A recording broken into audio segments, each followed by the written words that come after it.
Hello guys, good morning. સ્વાગત છે તમારા બધાનું મસ્ત મજાના એક નવા બ્લોગમાં. તો આજે છે ને હું નીરવને પૂરી અને પછી નીચે આવતી રહી. નીરવ, મને નથી ખબર, મને યાદ ન આવ્યું, નહીતર કોઈ દી આવું થાય નહીં. હું બ્રશ કરતો હતો તો એ બધા દરવાજા બંધ કરીને વહી ગઈ. મેં કીધું આ મારે કરી. મને નહોતું યાદ, બહારનો તો મેં ખુલ્લો જ રાખ્યો હતો. અંદરના બંધ કરી દીધા બધા. કાંઈ નહીં, તો આવી ગયો ને તોય. તને શું ખબર, મેં ચાયથી તને પૂરી દીધો હોય તો કે આ બહાર નો નીકળે. જો ભાઈ હવારમાં પહેલું કામ છે ઘઉં દળાવવા જવાનું, કારણ કે મેં તમને પહેલાં કીધું છે ઘંટી ખરાબ થઈ ગઈ છે અને નવી લેવાની છે, તો હમણાં બધું આળસમાં જાય છે. ગેસ તો લેવાનો હતો, ઉપરથી ઘંટી લેવાની થઈ છે.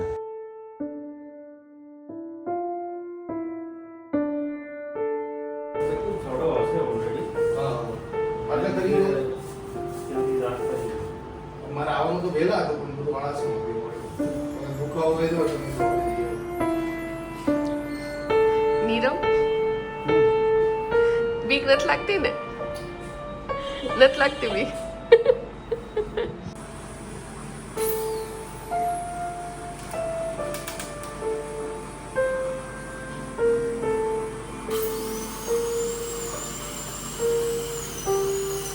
તો જો હવે નીરવને છે ને થોડુંક દુખે છે.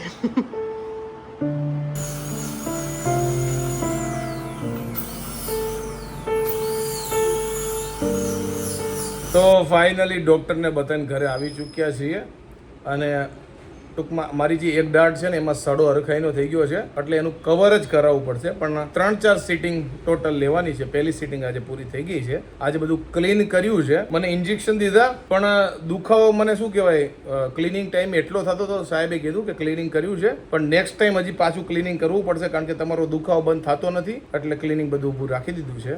એટલે મેં તો ભારું કર્યું ને કે મને એમ હતું આજે ટૂંકમાં ક્લિનિંગ પૂરું, નેક્સ્ટ ટાઈમ કવર. પણ જ્યારે ટ્રીટમેન્ટ હાલતી ને તો ભાઈ બક્કા થઈ ગયા, કારણ કે બીક બહુ લાગે. સેન્સિટિવ પાર્ટમાં અહીંયા ઓલી ડ્રીલ માર્યા, ઢૂણો. કાંઈ નહીં, હવે પાછું નેક્સ્ટ ટાઈમ જઈ આવશું. જો ભાઈ રાતની રસોઈ ચાલુ થઈ ગયું છે. અહીંયા મમ્મી કટિંગ કરે, ઓનિયન છે, કેપ્સિકમ છે અને અંદર જો જાડું બનાવે છે. જો ભાઈ લોટ બાંધે છે. અહીંયા ઓલરેડી કોબી સુધારાઈ ગઈ છે. અલગ જાતના મસાલા બધા કાઢ્યા છે, કારણ કે અમારા ઘરે આજે પ્રોગ્રામ છે ફ્રેન્કીનો. ઘણા દિવસ પછી અમે ફ્રેન્કી બનાવીએ છીએ.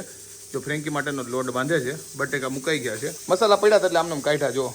જો કે આ યુઝ નહીં થાય, પીઝાનો સોસ ને એ બધું છે. વરસાદ ચાલુ થાય એની પહેલા ઘરે આવી ગયા, કારણ કે બહાર બધું ફ્રેન્કીનો આ સામાન લેવા માટે ગયા હતા. ચીઝ, બટર, આન તેન ફલાણું બધું થઈ ગયું છે. તો લોટ આપણે છે ને બાંધી નાખ્યો છે. લોટમાં મેં મેંદાનો પોણો રાખ્યો છે, થોડો ઘઉંનો હતર નાખ્યો છે, અને હવે આપણે વિનેગર વાળું કંઈક બનાવી છે. જો લીલી મરચી બહુ તીખી ન હોય ને એ આપણે લીધી છે, જે મરચા ટાઈપમાં એની મરચી આવે છે જે તીખી બહુ ન હોય ઈ.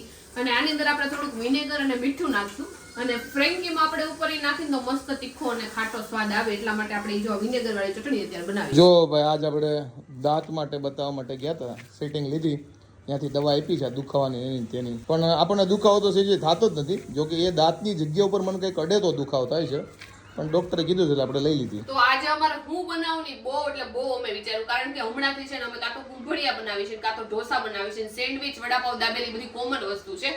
તો અમે કંઈક નવું ટ્રાય ન કર્યું હોય ને એવી વસ્તુ તમે કોમેન્ટમાં કહેજો, જે તમે જોવા માંગતા હો અમે ઘરે બનાવી. કારણ કે અમે રોજ વિચારીએ છીએ કંઈક નવી વસ્તુ બનાવી, પણ મગજમાં કઈ આવતું જ નથી. આજ ખબર નહીં નીરવને કઈ રીતે ફ્રેન્કી મગજમાં આવી, તો મેં ફ્રેન્કી બનાવી. આપણે એકવાર બનાવેલી છે આના પહેલા, પણ હમણાં ઘણા ટાઈમથી નથી બનાવી, એટલે ફ્રેન્કી બનાવી છે. બાકી હરે ફરે અમે ઇડલી બનાવી નાખી, કાં તો ઢોકળા કરી નાખી, કાં તો હાંડવો કરી નાખી, બસ જે 4-5 વસ્તુ બનાવી છે એમાં ને એમાં અમે ઘૂમા રાખી છે. એટલે મેં કીધું કે આપણે કંઈક નવી વસ્તુ ટ્રાય કરીશું, તો તમે કોમેન્ટમાં કહેજો અમે કઈ નવી વસ્તુ બનાવી, જેવું કોઈ દી ન બનાવ્યું. તો ફ્રેન્કીનો જો ભાઈ બેઝ તૈયાર થાય છે. આપણી ભાષામાં કહીએ તો ફ્રેન્કીની રોટલી. અને અહીંયા જો પાયલ શું કહેવાય, આ મસાલાનું શું બનાવીશું? પેટીસ ટાઈપ બનાવું, કારણ કે તળવી છે ને એટલે ક્રિસ્પી કરવી છે થોડી. ઓકે. અને અહીંયા જો ભાઈ રોટલી બનાવે છે મમ્મી, મેંદાની રોટલી. મેંદા અને ઘઉંની રોટલી. ઓકે, મિક્સ છે. જો ભાઈ તૈયાર થઈ જાય પછી આપણું કામ ચાલુ થાય, આપણે ફિલિંગ કરશું બધી. તો અત્યારે જો ભાઈ પેટીસ તૈયાર થાય છે, પછી આપણે ફિલિંગ ચાલુ કરી દેશું અને ફ્રેન્કી બનાવી નાખશું. ફ્રેન્કી બનીને રેડી થઈ ગઈ છે, અને અમુક ફ્રેન્કી જો હવે મારી જેવી થઈ છે, જાડી પડી દડા જેવી, અમુક જાડી જેવી સ્લિમ થઈ છે. અને જો અમુક ફ્રેન્કીમાં તમને વેફર પણ દેખાય, એ આપણો આઈડિયા હતો. મેં કીધું થોડું ક્રિસ્પ કરવા વેફર નાખીએ, અને હવે ખાવાની વાટ જોઈએ બની જાય. એટલે ફ્રેન્કી ખાઈ કે નો ખાઈ પણ એ પેલા છે નીરવે મારું મગજ ખાઈ ગયો છે. મને કે આપણે નીચે કરીને આમ કરીને તેમ કરીને મેં કીધું હારું મારે હાર કોઈ રસોડામાં નથી રહેતું, મારે હાર કોઈ રસોડામાં ન હાલે, કારણ કે નીરવ છે નકરી સલાહ સૂચન દીધા રાખે છે અને મગજ ખાતા રાખે છે. એવું સાચું ન પડે ને તો એ નકરું બોલ્યા છે. જો ફાઇનલી જમવા માટે બેસી ગયા છે. આ બધી વેફર નાખેલી ફ્રેન્કી છે અને આ બધી વિધાઉટ વેફર વાળી છે અને અહીંયા છાશ છે અને જમવા બેસી ગયા છે. એકદમ સ્પેશિયલ નીરવે બનાવેલી ફ્રેન્કી. આ અલગ સ્ટાઇલમાં બનાવેલી છે, તૂટલી ફૂટલી ફ્રેન્કી છે. મમ્મી કેવો આવ્યો સ્વાદ? મસ્ત આવ્યો, સરસ. મજા આવી કે નહીં? હા, પણ બે પૂરું હો. ત્રીજું કોઈ ન માગે, ત્રીજી ફેંકી. બે માં પૂરું થઈ ગયું. હા, બેમાં પૂરું. પપ્પા તમને સારી લાગી, સરસ. ભાવી? પપ્પાએ 1.5 ખાધી, મમ્મી તમે 2. હા, હું બે, એને 1.5 ખાધી, એને 1.5 પૂરું. તો તારે 3 ખાવી પડે. આપણી બે લઈ લીધી છે જો. કેવો છે સ્વાદ? બહુ મસ્ત. જો તળપણમાં છે ને કેચઅપનો સ્વાદ આવે છે, પછી ખટાશમાં વિનેગરનો સ્વાદ આવે છે, તીખાશમાં મરચીની બધું નાખ્યું એટલે બધો સ્વાદ કમ્બાઈન થઈને બહુ મસ્ત ટેસ્ટ લાગે છે. નીરવ, ફ્રેન્કી ભાવી કે નહીં? ફ્રેન્કી એક નંબર હતી, બહુ મજા આવી ગઈ. પેલા મને દુઃખ થાતું કે મારા ઘરવાળાને થોડી ઘણી રસોઈ આવડતી હોત ને તો સારું હતું. આજે હું બહુ ખુશ છું કે સારું મારા ઘરવાળાને કઈ નથી આવડતું નહીં. કામ એવું કરો કોઈ કામ ન ચિંતે. સાચી વાત છે. નીરવે છે ને માથું ચડાવી દીધું આજ તો મારું. એના જે ફ્રેન્કી બનાવી તમે જોઈ જ લીધી હશે, પણ તોય આપણું સાચું ન પડવા દે. અમને આવડે એવું આવડે, બીજું શું આવડે? અને હું નીરવને આજે જ કહેતી હતી, નીરવને છે ને રોજ મોઢું ભડભડે, 5:30-6 થાય ને એટલે રોજ માર પાસે આવે, પાયલ આજે હું બનાવવાનું છે, આજે હું વાતાવરણ plan એવું છે કે કંઈક બનાવીને ખાવા જેવું. ઉનાળામાં ન મજા આવે. એમાં તને એવી બહુ મળી હોત કે જેને કઈ આવડતું ન હોત તો હું કરત તું? પણ એવી તો મળી છે. નથી આવડતું મને. ના ના આવડે. એમાં એવું છે, મને જેટલો ખાવાનો શોખ એટલો આને બનાવવાનો શોખ, ખાવાનો શોખ, મમ્મીને ખાવાનો શોખ. અમે 3 ની ટુકડી છે ઈ વાત અને સાચી છે. પપ્પા છે એ ખીચડી વાળા છે, એવું છે.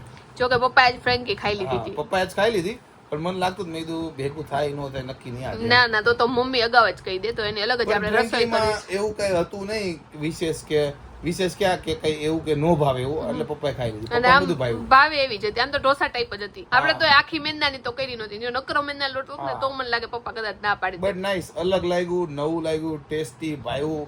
2 ફ્રેન્કી બઠો. નીરવ એમ કહેતો તો 3 ખાઈ જઈશ. ઈ મમ્મીને બહુ તાણ કરતો હતો, મમ્મી 2 જ કેમ ખાધી, ખાવ પણ પછી પોતે બેઠો ને પછી મમ્મીને કે સાચી વાત છે મમ્મી, ખૂટે એમ નથી ગયા. 2 માં તો પૂરું થઈ. તો આજનો વિડીયો અહીંયા આપણે પૂરો કર્યો. આઈ હોપ કે તમને આજનો અમારો આ વિડીયો ગમ્યો હશે. ગમ્યો હોય તો શું કરો તમને ખબર છે, લાઈક કરો, કોમેન્ટ કરો, મિત્રો સાથે શેર કરો, ફેસબુક ફોલો કરો, યુટ્યુબમાં સબસ્ક્રાઇબ કરો. મળે નેક્સ્ટ વિડીયો. ત્યાં સુધી બાય બાય.